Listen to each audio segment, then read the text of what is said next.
My question is, how the f are you supposed to trust yourself if all you're doing is reacting to everything that you're plugged into? That's the question.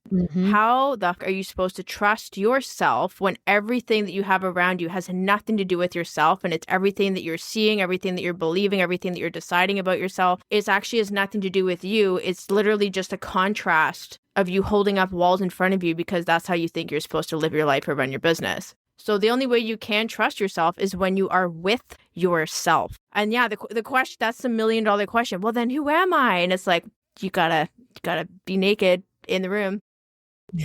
Like, look at yourself in the mirror, not out the window at everyone else.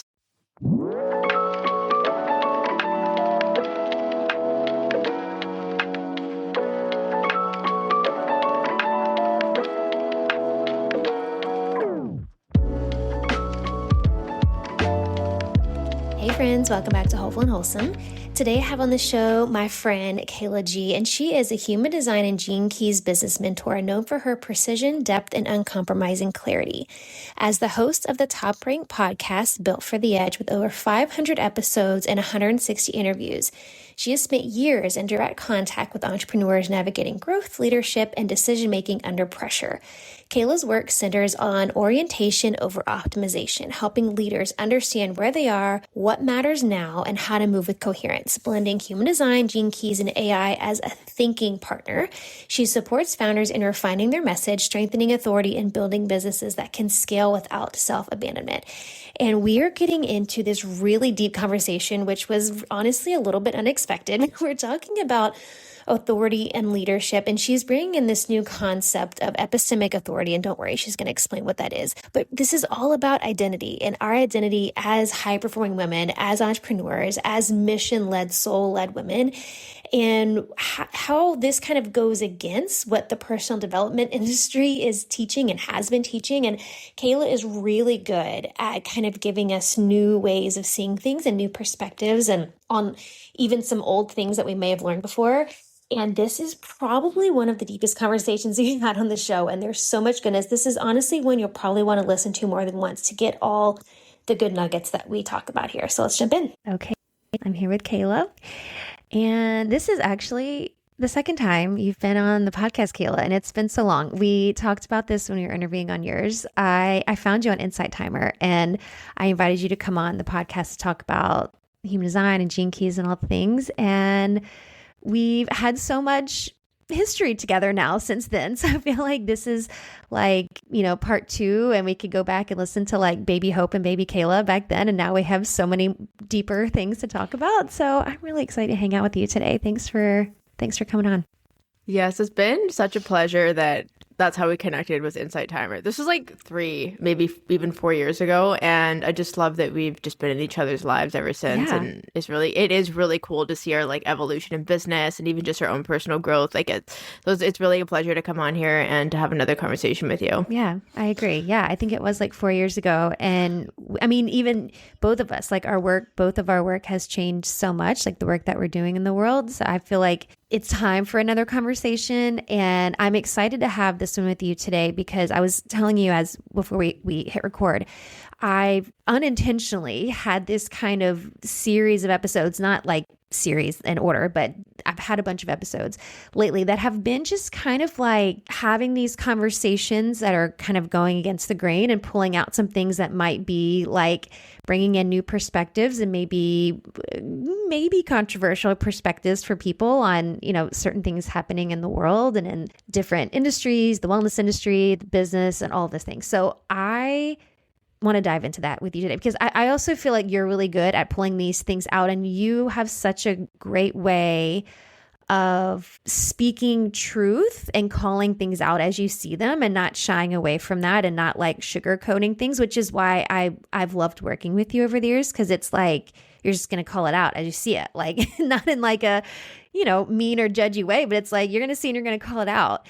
And this idea around leadership and authority is what I want to bring forward. And I've talked now numerous times about this 2027 shift we're going into. And we've talked about this on your show. We've been seeing kind of the lead up to that. And I think that what we're going to talk about today, I think is going to be such a relevant and crucial part of this, because it's really, I think, part of the shift we're going into is changing how we see self-leadership and authority. Like, that's part of it. And so can you just, and you can take this wherever you want to take it, where you're seeing kind of the sticky points that the women in business, entrepreneurs are having when it comes to leadership and authority, like you're seeing kind of, for lack of a better word, like mistakes being made in that area. Yes. I think the biggest pain point is the lack of self-trust. And I'm going to start from like the outside, like the farthest outside perspective, and then we're going to come in real narrow. Very sixth line of me to do that. But I think that what I notice is that when it comes to self-trust and when it comes to, let's say, the industry, the coaching industry, the personal development industry, is there's so much on social media, and especially that's where you and I are working. And it's like people see what other people are doing and they're like, oh, it's working for them. And they go and they hire them, and they consume their work, or they listen to their podcast. And then they go in there and they don't even realize that they're borrowing their perspective. They're borrowing their way of thinking, their beliefs, and how they carry themselves. And so when it comes to consuming the podcast and the content that we read from other people, we don't realize that we start borrowing that specific identity or that specific way of thinking in order to then move through the world. And I think that one thing that happens a lot in personal development, and I've looked into this, I've done the research on this, is that no matter whether it's mindset work, whether it's energy healing work, whether it's, inner child work, or just your stories and your interpretations, affirmations, beliefs, identities, it's always about replacing. Like, this is how I see myself. And then we create this entire reality and perspective and decide this is how I'm going to lead myself. And then when it doesn't work in a certain time frame, or we don't get the results that we think we should, we go and we replace that with something, quote, better.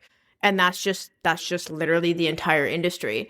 And so that's just the reality that I see that we're all in. And I'm not saying this from a place of morality, like that's bad or wrong. It's a very human thing to do, but there's just another layer of awareness that we're going to get into today. So I just wanted to paint the picture of what I notice in terms of the human behavior, how much we borrow things and we add meaning and so on. And there's definitely a deeper angle that we're going to hit in our conversation. Yeah. No, that's super helpful. And I agree. And I think you've talked about this so clearly in your content, like how you bring this out and how we kind of borrow this identity and it becomes part of us. But then it's like when it's time to go to the next one, it's like we don't know what to do with it. Like we don't know what to do with ourselves. And then we have to pick up this next one.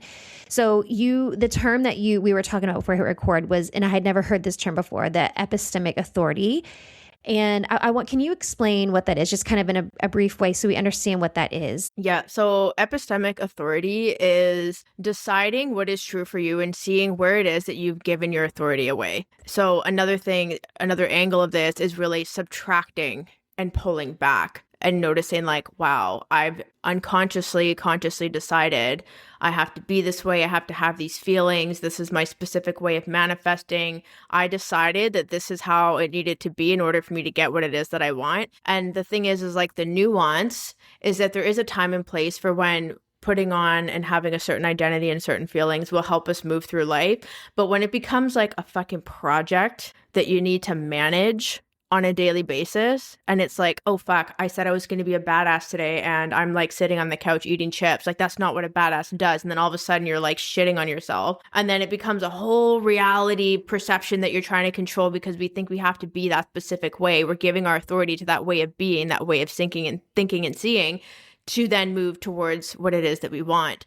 And so when I started to look at this, I started to realize, I'm like, well, what people are automatically going to do is, if being a badass that day, maybe that's not the language that I need in order to like move forward and achieve this weight loss goal, or to like get accepted to speak on stages. Maybe I'm just going to replace it with something else. I'm going to be like a fierce lady instead. So we just continually move laterally and don't realize that we are giving our power away to this perception in order to try and control reality. And I think that once you see that, and that's why you hear me talk a lot about orientation, you hear me talk a lot about your vantage point. Once you see this, it really helps people pause and not just go like headfirst into the next way of being in order to try and resolve the uncomfortability of their current reality.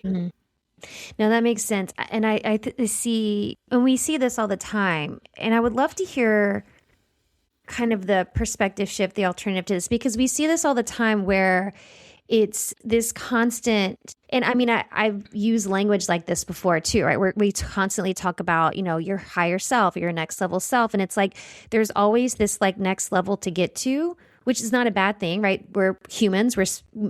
I believe we're designed to grow and evolve over here. But I do think, I agree with you, where I think a lot of times we kind of force ourselves into what we think should be like this identity, this higher level self, or like, this is how, because of what we see, this is how this is what a badass CEO, their identity is. This is what the fempreneur, like we grasp these identities that we think are correct for us because we see, well, that's what these successful people are doing. So I guess that's what I'm supposed to do. So we kind of push ourselves, kind of maybe put ourselves into a box and kind of force an identity on ourselves that maybe not correct for us. And like you said, kind of doesn't leave room for like the humanness. I feel like that's the other piece, like you as a human, right? Yeah. To kind of be something outside of that box. Yeah. So what is the alternative, right? Yeah, I love this question. And what's funny is when you talk about, to get to the next level and I got to be this person or do this thing or make this investment or take this risk, the question then becomes, who says? Like, who said that? But then here's the funny thing is people will automatically go into, well, so-and-so achieved X, Y, and Z, and this person has credibility because they wrote a book and they said this is what needs to be done. So then we start to justify why it is that we took on that identity in the first place. Mm-hmm. But when I say who says, I'm asking that as a rhetorical question because I want us to stand there and be like, okay, who says, sure, I can go into this big-winded explanation and meaning making as to why this happened and why I behave this way. But the point is to ask that question, who says, and you pull back and decide, like, that's not how I'm going to move. But then that's the part where people are like, okay, but then what am I going to do instead? Mm-hmm, mm-hmm. That's the part. That is literally where majority of us stand because we're so fucking used to just replacing versions of ourselves over and over and over again to move through life. So what I've done, and I'll share a personal story because this is sixth line of me. It's like what I like to do. And what happened in the last 7 months for me in my business is I feel like I just nose dove into like a load of shit. And it was like, boom, everything blew up. I had a signature program. I was dealing with fraud issues in the summer, fall of 2025. And I was like, I need to rename this because it's just been completely violated the way that people are trying to sell it illegally online. They don't even have the content. Like it was just a whole fiasco. And literally it was the summer of 2025, I went into a launch and I was like, my messaging was on point. I knew who I was talking to. I did, quote, all the things you are supposed to do. And the launch didn't go to plan. And so that left me standing at a cliff's edge where I was like, I am for at least 6 months financially. Like this is just how it's going to be. And in that moment, I could have decided, well, I'm going to be, this badass bitch and I'm going to like push through this and I'm going to get the shit done. And, I'm just going to have a positive mindset. And I could have created this whole thing and like really gassed myself up. And in that moment, I decided I'm just going to do what needs to be done. And I'm going to trust the process without having to make a whole fiasco about what this means about me and the trajectory of my business and so on. And so literally for 6-7 months, I like left Kajabi, rebuilt my website, rebranded my podcast, like renamed my signature program, turned that into a 12-month program, completely shifted my messaging, like just unsubscribed from so many emails, unfollowed everyone on social media. And I started to be more with myself and realize like, okay, consuming this, listening to that, deciding this, having a whole story and scripting and journaling and all of this is I'm just like giving my attention and focus away to what I think I need to be, do, and have in order to build my vision. And I said, what if I could just do this without having to be anything? And so I did this over the last several months. And it's been really interesting because now I can clock it in like 2 seconds. When something's not going to plan and I start to feel a certain way, I'm like, okay, because this isn't going to plan, I'm suddenly giving my authority away to this thing. And now it's affecting how I feel. And suddenly that's going to decide my behavior. And so it's been a lot of, and that's what I mean by epistemic authority is like removing the illegitimate authorities that are impacting how you move through your life and through your business. And I don't need to have a big shiny sticker on top of it to say, this is how I'm going to be and this is why it's going to work out. I have no idea when or how it's going to work out. I just know that I love the work that I do. I love being open and honest. Like, I'm open about using AI. I know how I want to structure my business, and I'm just going to do it without having to explain and have a big reason for it. And it sounds so boring. It sounds so boring. There's literally nothing exciting about this, but that's the point. I've never felt so peaceful. Yeah. Things have never felt so clear. Yeah. Things are succinct. They're simple. There's no hype. It's great. Well, yes. Well, and I think that's the thing. We've talked about this so much on the show, and this is reminding me of this conversation I had with a couple guests. Well, by the time this comes out, it would have been back in February. But we talked about this when it comes to wellness, where it's like there's all these things out there and we overcomplicate it. And the things we don't want to look at, like, oh, we'll do all the crazy biohacking crap and do all this crazy stuff. But we don't want to look at is the simple stuff. What are you eating? How are you sleeping? Are you getting outside? Are you moving your body? Like, this simple thing is like, this is not the sexy stuff we're going to talk about. It's boring AF. And I want the fancy thing that's going to, it's like, it's the same thing. Like, we overcomplicate it. And I know we have talked about this so much about simplicity, that gene key that always freaking pops up. I like this simplicity because that's the thing. And I think, this everything you're saying right now is so relevant to this 2027 shift. And I'm putting out a series. By the time this comes out, would have already come out about the shift. And it's so relevant because that's really what it's about. It's about this. It's about the self-leadership and the self-sovereignty and all of that. But it's also like simplicity. Like, if we take away all this other crap and all the systems and the structures that we've been bombarded with, if we take all of that away, it's just us. And like you're saying, if we strip down all these identities we're trying to force ourselves into, what's left is just us. It's just us, self-leadership. Like, that's it. Yeah.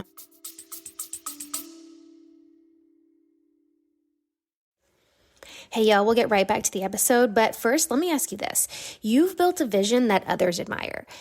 And you've built something that you're really proud of. But behind the scenes, your body feels like it's lagging behind. It just can't quite catch up to your brilliance and your mission that you have. That late night second wind, the foggy mornings, the hormone shifts, the endless push and forcing.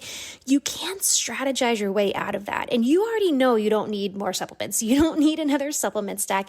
You also don't need another side hustle disguised as self-care, because nobody wants to have their health as a side hustle. This is about recalibrating your entire ecosystem. And that's why I created the Quantum Reset, a premium 3-month high-touch healing experience for visionary women who are ready to feel as powerful in their bodies as they do in their business. Inside, we decode your nervous system, your minerals, your hormones. We read your labs like the sacred text that it is, so we have actual answers. And then we pair that with deep energetic recalibration, subconscious release. We use gene keys, we use human design, and true embodied healing. This isn't about fixing burnout, because that's not what we're doing here. This is about becoming the woman whose body is powerful, whose body is completely electric, whose energy, clarity, radiance finally matches the size of her mission. If you know your success isn't meant to cost you your vitality, and you're ready for a science-backed, spirit-led reset, then the Quantum Reset is your invitation. So check the link in the show notes or send me a message on Instagram, and let's bring your body back online with your brilliance. Now, let's get back to the show. Yeah, and it's funny because when we strip it down and it just comes down to us, and that terrifies some people because they're like, I don't know who the I am. Like, exactly. I am this because I have this business, or I have these children, or I've traveled all these places, or I've made this money, or I haven't done this, or I've experienced that. I'm a survivor of cancer, whatever it is. Like, people don't know who they are with nothing. And I think I've really sat with that over the last several months as well, just out of curiosity. And I'm like, imagine, like, Kehla, what if your podcast blew up and you lost all of your all of your episodes? What if you lost everything? What if your website went down? What if your Instagram got hacked? Like, what if you lost everything? Who would you be? And I mean, again, even that question is like, well, then I'm automatically going to go into like giving myself a new identity, a new way of leading myself, and so on. But even just sitting in the void and just witnessing how much all of that was evidence that I'm a successful entrepreneur. And then realizing all that gets taken away, then what does that mean? I'm no longer a successful entrepreneur. Like, why does all that external noise or things that I've created that are all amazing, beautiful things. Why is that dictating who I am? And so that's what happens, is that a lot of people, and I've done this too, I'm literally not saying this to say I'm above anything or anyone. I'm just sharing a perspective where we don't realize how much we build ourselves by creating the walls around us. And then we spend our time holding up these walls. And it's like, because I've checked the boxes and the American dream or keeping up with the Joneses and I've made this much money. And suddenly we think that we're like incubated in this safety net when really, if those walls fall down, we would be completely naked and we wouldn't know who we were. And so it's paying attention to that. Like, where are you giving your power away? And why do you even need to be given power in the first place to move through your life or to build your business or to take care of your health? Yeah. Because really, it's all outsourced. Like, that's what it is. And I think you made a good point there. I think that's why the simple things we're talking about, like this is all like simplifying it. This is why people resist it, is because it's like you said, people don't know what they are without the identity, who they are. Who are they when you strip it all away and you're just you as like a human being or a soul or a spirit or however you want to see yourself. Like when you strip all of that away, the stories, the identities, all of that. And that's a scary thing for people. And I do feel like this is going to be I feel like this is going to be either like bring people to the depths of the depths or to the highest of highs in like this 2027 shift. Because it's either going to destroy every like idea you thought you had about yourself, or it's going to strip you down where you're like, oh, this is who I am at my core and I can like be at peace. And like you were saying, you feel that peace and the free, like it's going to be one or the other. I feel like it's going to be very like one end of the spectrum or the other in this. And so for those, I would love to hear your take on this. For those who may be on the far end of the spectrum where it's like, I don't know who the heck I am. I have no idea. Like what are your thoughts on that or how to kind of navigate? And you mentioned the void earlier. We've talked about that a lot on the show too, because I guess that's kind of where you would be, but navigating that, like the whole like self-authority, self-leadership thing when you're like, I don't even know who I am without all these identities I've placed on myself. Yeah. I think the biggest thing is, if you really want to get closer to yourself, is to look at what you can remove from your life that's noise. You know, if you listen, like I just to try this for like a week. Okay. Maybe don't go on social media or unfollow everyone. Don't listen to podcasts. Like, pay attention to the shows you're watching on Netflix, or if you're listening to the news, or if you're having conversations with people who maybe they're very venti or they're emotionally draining, but you feel like that makes you feel important because you can support them. Like, notice where there's these plugins to what you consume and what you give your attention to, and cut those off for a week and see what happens. And I think that is going to be very eye-opening. Sure, call it a detox. But here's the thing, is that people will do a detox and then they're going to go right back into their entire routine. Right. And I think that, you know, it's funny because I keep thinking about the metaphor of like, if you were like stark naked in front of a bunch of people, like that's actually terrifying. But notice how immediately you're like, well, fuck, I'm naked. I want to put clothes on. Just notice that's like immediately I need to put clothes on. It's the same thing with, oh, I need an identity. Oh, I need to consume this. Oh, I need to be plugged into that. And it's like, well, you're a human being. Everyone has a body. And yes, they all look different. And who says that you have to put clothes on? People might be like, oh my God, but society and you can't be naked in public. Okay, cool. Notice that you literally are just agreeing to the fact that society has these rules and you have to do X, Y, and Z. Like, I get that this is an extreme example of like public nudity, but it's also the perfect metaphor because it is. It's true. So it's like, I'm inviting you, if you're in a room, you've got clothes on and there's toys and there's music playing and there's all these things happening, put all the toys away, take your clothes off, like close the blinds and just be there and see what happens. Like, allow things to come up without an external influence. And ultimately, when you connect to that truth and that clarity and that peace of mind, like, you start to notice that you don't need the external validation of, you know, your audience if you're a business owner. And like, you don't need to constantly share, this is what I'm working on, this is what I'm doing, this is where I'm going, because then all you're getting is external validation. And then it's reinforcing how you see yourself. So then you keep moving from that space. So it's been a very interesting time for me personally, the last 7 months, subtracting things from my life and it's been, at times it's been very lonely, but I find that the quality of conversations and the people that I have in my life now, like it's definitely quality over quantity. And I think that's how you keep your peace. And I've watched so many documentaries on minimalism. Like that's a whole other thing I could get into as well. But I just think that's the challenge for people. Like go let yourself just be naked in a room without distractions, physically, mentally, emotionally, and see what happens. Love it. Yeah. Yeah. No, that's a big one. I mean, I know I was working with a coach a few years ago, and she was recognizing like there was so much input, and there was so much like foggy, there was just so much going on in my mind, in my head. And, I've got an open head. So it was just like, it was like a circus up there because there's just so much coming in. And so she challenged me to do, I think it was 2 weeks, like a 2 week like digital detox or whatever. For that reason, like, okay, if we get off, okay, like, first of all, like, can you trust yourself? Cause I'm like, oh, but I gotta post and I gotta, do the things and I got all the shoulds come up and all that. Well, I have to, so it's like what you're saying. Okay. Can we strip it all down? Can you still feel like safe? Like you're not going to die if you get off and you're not posting every day or whatever, and you're not taking in information, you're not seeing what everybody, cause that was the other thing for me too. I unfollowed like everybody I was comparing myself to. Like I had said, oh, I'm just following, I'm keeping up with the industry and I'm keeping up with, no, I wasn't. I was just doing it so I could compare myself and see, so unfollowing all of that and like all of that, just like you said, just strip it down, quiet it down and see what happens. And I think it is a scary place to be where you're like, okay, now I'm all alone in my head, like alone, like there's nobody else, voice coming in. And it's like, okay, now can we see what happens? And I would love to hear from you, like this process for you, because I know when we're doing this process, really it comes down to building self-trust. And that's what you have to bring yourself forward, to kind of pull yourself out of this cycle. Because like you said, it's a vicious cycle. This identity to the next one, to the next one, the next one. So what has it done for you? And what do you see as kind of as more, and I do think that more and more coaches are going to be waking up to kind of this collective shift of stripping it away and going deeper into our own self. Like, what has it done for you in your self-trust? And what do you see as kind of what the shift will be collectively within this? Yeah, I think, first of all, there's something that you said that I want to expand on, and then I'm going to answer this question probably through that. Please.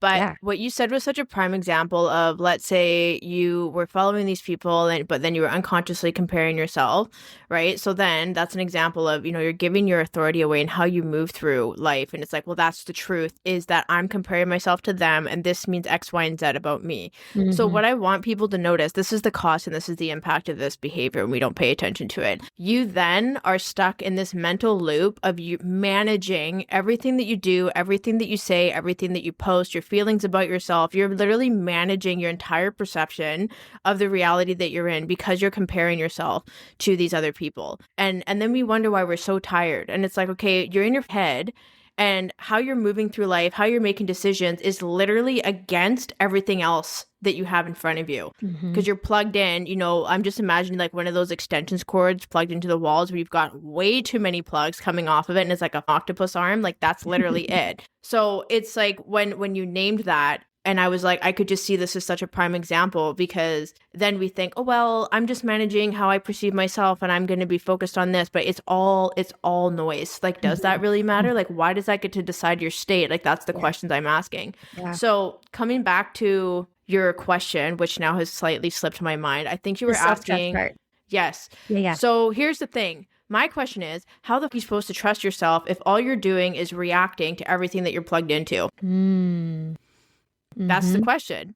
How the f are you supposed to trust yourself when everything that you have around you has nothing to do with yourself, and it's everything that you're seeing, everything that you're believing, everything that you're deciding about yourself?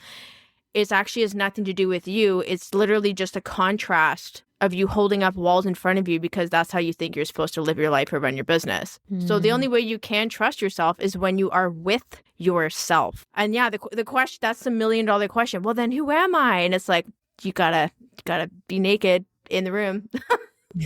Like, look at yourself in the mirror, not out the window at everyone else. Yeah. No, that's so true. It's being able to, like you said, it's being able to be alone with yourself. But then also, I think the other thing too is a willingness to maybe see yourself in a way that you haven't allowed yourself to see yourself. You know what I mean? Like how you end up seeing yourself might be completely opposite of every identity that you've ever taken on.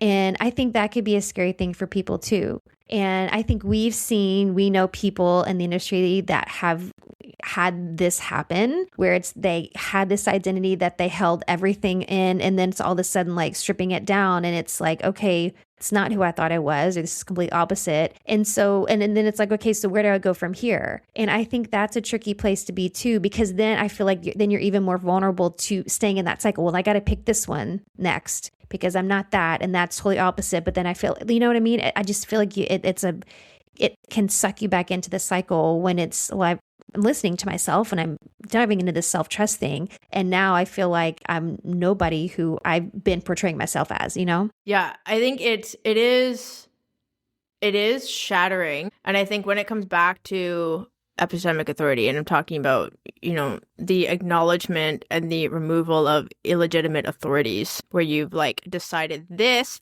is here, this is truth. It's really just pulling back and intentionally deciding like what is your truth, and just coming back and simplifying like, why is it that I need to feel a certain way and behave a certain way in order to manifest this thing? And it's being curious, it's being open-minded and being very intentional about where it is that you're putting your energy. Mm-hmm. And I think like for me, like I've in the last, again, shared that I went through a lot in the last 6-7 months. And it's like, I also was in such a low, but then in those lows, sometimes people panic and they're like, well, fuck, because I'm not high vibe and because I'm not confident, because I'm not this, I'm not going to like achieve these specific results. But I was in those lows and I was like, yeah, that doesn't get to decide for me how things go. Yeah. And that was just it. But I didn't replace it with anything. It was just, I don't have to be confident right now. I don't have to, my bank account doesn't have to look a certain way. I don't have to have a certain number of clients on my roster. Like it's almost like a space of neutrality, but it's not. But some people might be like, oh, well then you're resigned or you're apathetic. And it's like, no, I'm just not allowing the external perceptions and reality influence how I see myself or how I decide to move.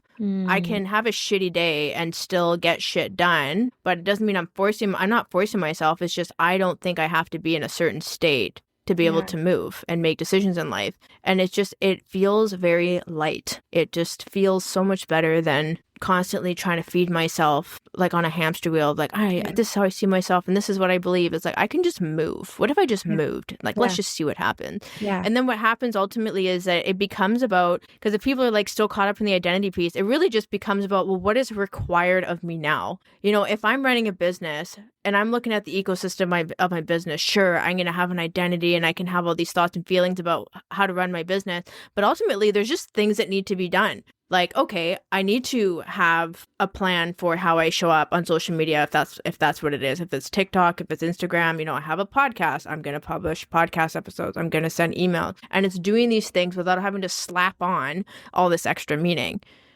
And so it becomes, I just find there's more flow and there's less resistance being in that state without constantly needing external validation. Yeah.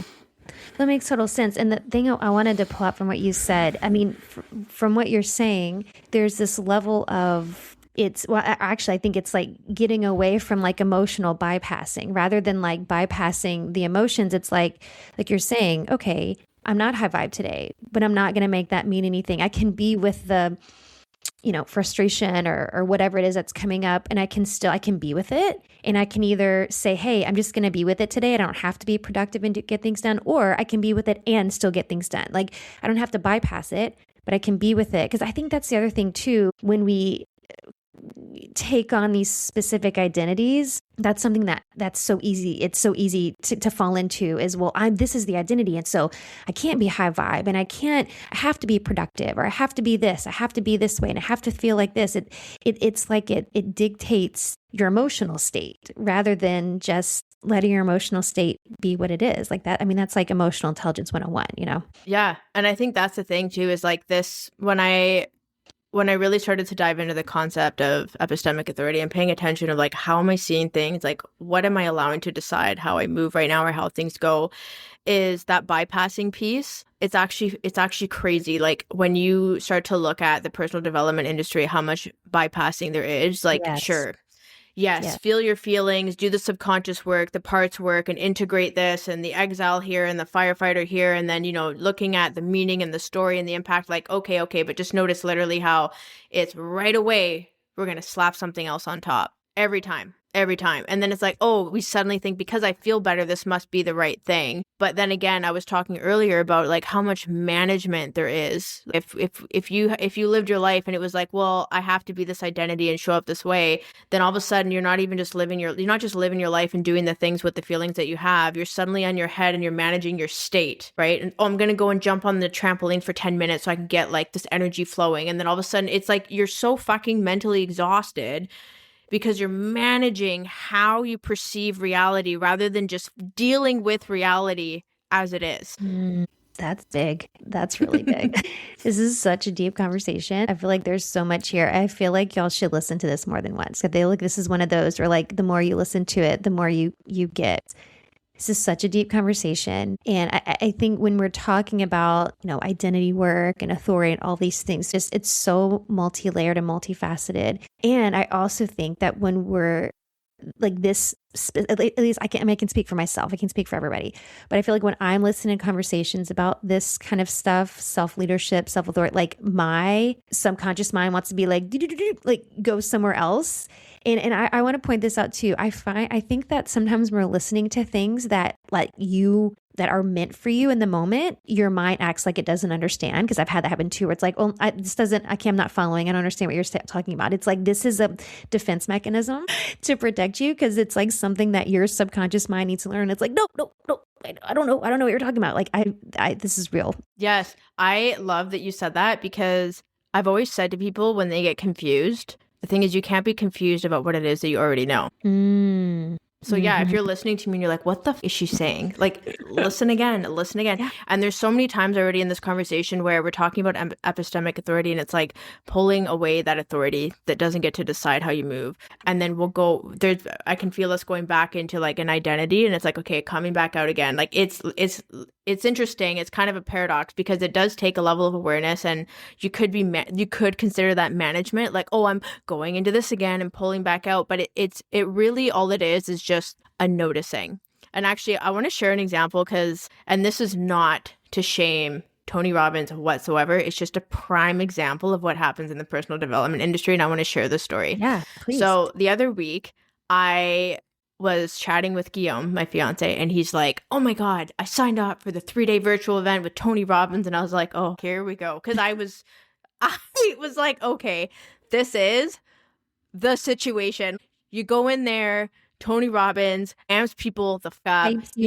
He hypes you up. He's like, okay, you got to get out of your head and you got to get into your heart. And then he does activities like priming activities, and you're feeling a certain way. And, at the end of each day, Guillaume's like, oh my God, I'm so primal. Like, this is what I'm going to do. This is how I'm going to live my life. And I'm just there. And I'm like, oh my God, can you see that you've signed up for something with Tony Robbins and you bought into the story that you're in your head, and to be in your heart, you have to amp yourself up and do these things. And that there's a whole belief around when you're in the specific state, then you're going to act a certain way. And that's going to be the causation for you getting the results in your life. And so I was like, I just let him go through the 3 days. He finishes the 3 days and he's like super hyped up. And obviously it was an upsell into Tony Robbins' program.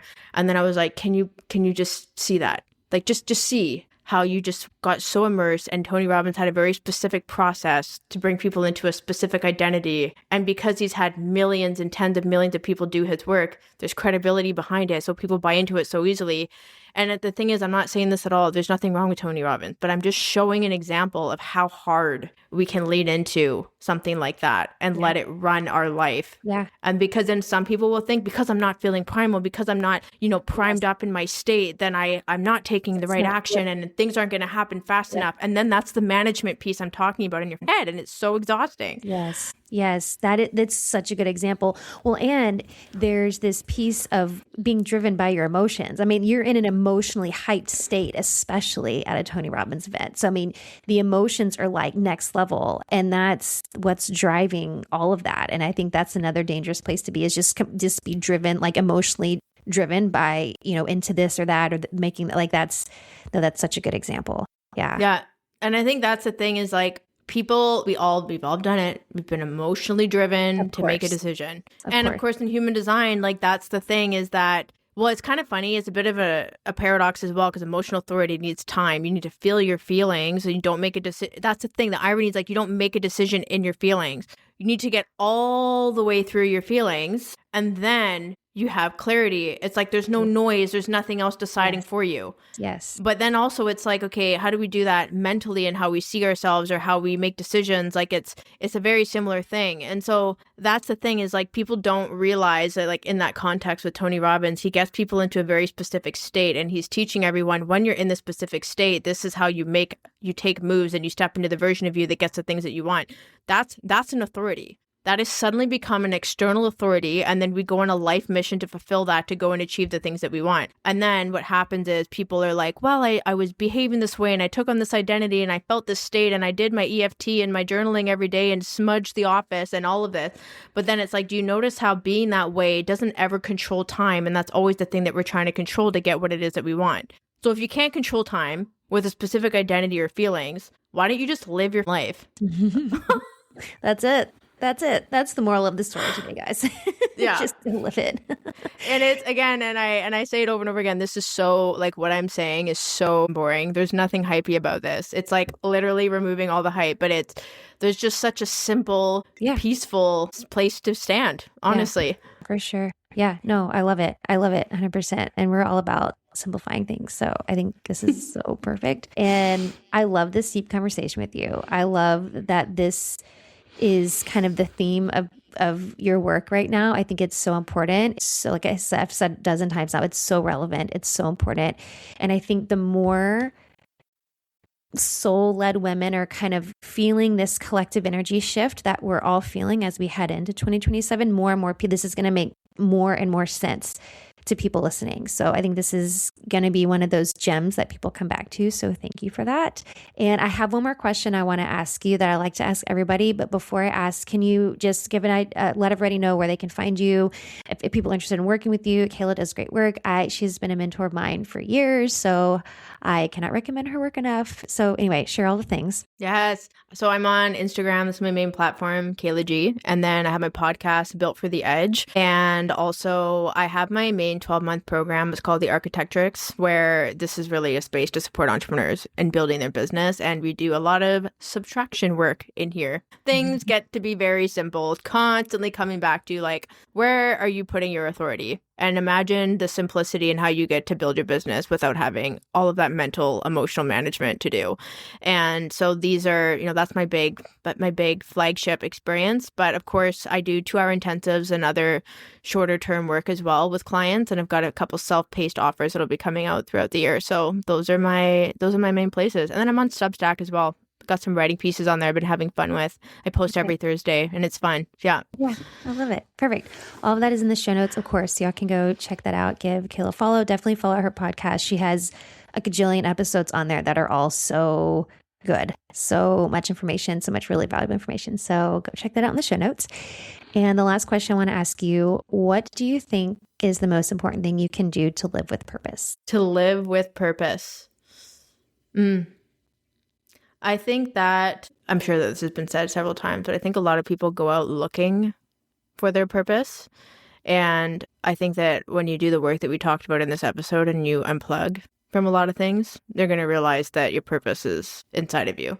And I know that that's so cheesy to say, but I think the real question is like, what is your purpose when you have no external influence telling you how to fulfill that? And I think that's a great question to sit with. It is. Yeah, I totally agree. I love that.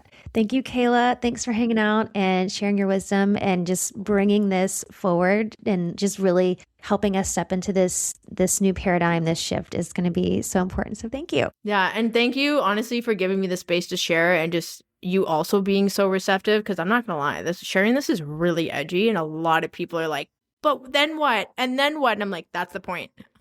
Literally the point. You keep asking, then what? Fucking sit with it. So I loved this conversation. Yes. Thank you so much.